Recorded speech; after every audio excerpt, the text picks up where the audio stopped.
أعوذ بالله من الشيطان الرجيم. I seek refuge with Allah from Satan the outcast. قاتلوا الذين لا يؤمنون بالله ولا باليوم الآخر ولا يحرمون ما حرم الله ورسوله ولا يدينون دين الحق من الذين أوتوا الكتاب حتى يعطوا الجزية عن يد وهم صاغرون. Fight those who do not believe in Allah, nor in the last day, nor forbid what Allah and His Messenger have forbidden, nor abide by the religion of truth, from among those who received the scripture, until they pay the due tax, willingly or unwillingly. وقالت اليهود عزير ابن الله وقالت النصارى المسيح ابن الله ذلك قولهم بأفواههم يضاهئون قول الذين كفروا من قبل قاتلهم الله أنى يؤفكون. The Jews said, Ezra is the son of Allah, and the Christians said, the Messiah is the son of Allah. These are their statements, out of their mouths. They emulate the statements of those who blasphemed before. May Allah assail them, how deceived they are.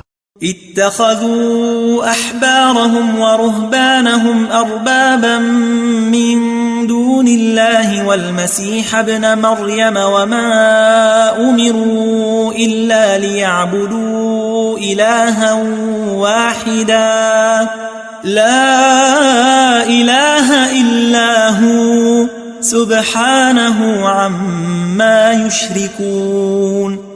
They have taken their rabbis and their priests as lords instead of Allah, as well as the Messiah son of Mary, although they were commanded to worship none but the one God. There is no God except He, glory be to Him, high above what they associate with Him.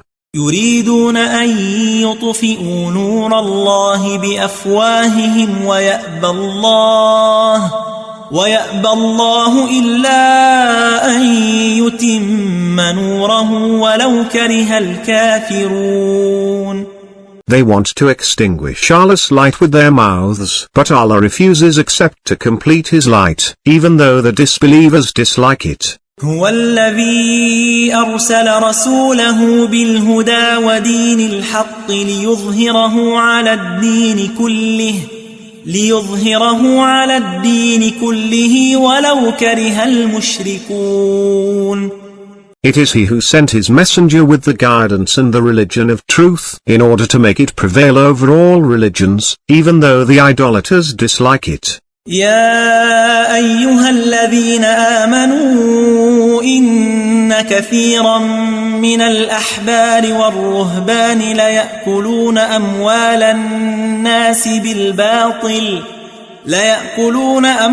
الناس بالباطل ويصدون عن سبيل الله والذين يكنزون الذهب والفضة ولا ينفقونها في سبيل الله فبشرهم بعذاب أليم.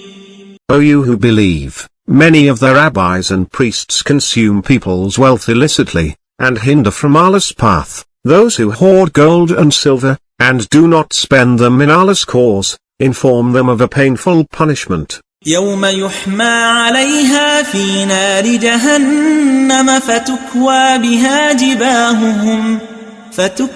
بها جباههم وجنوبهم وظهورهم هذا ما كنزتم لأنفسكم فذوقوا ما كنتم تكنزون. On the day when they will be heated in the fire of hell, then their foreheads, and their sides, and their backs will be branded with them. This is what you hoarded for yourselves, so taste what you used to hoard.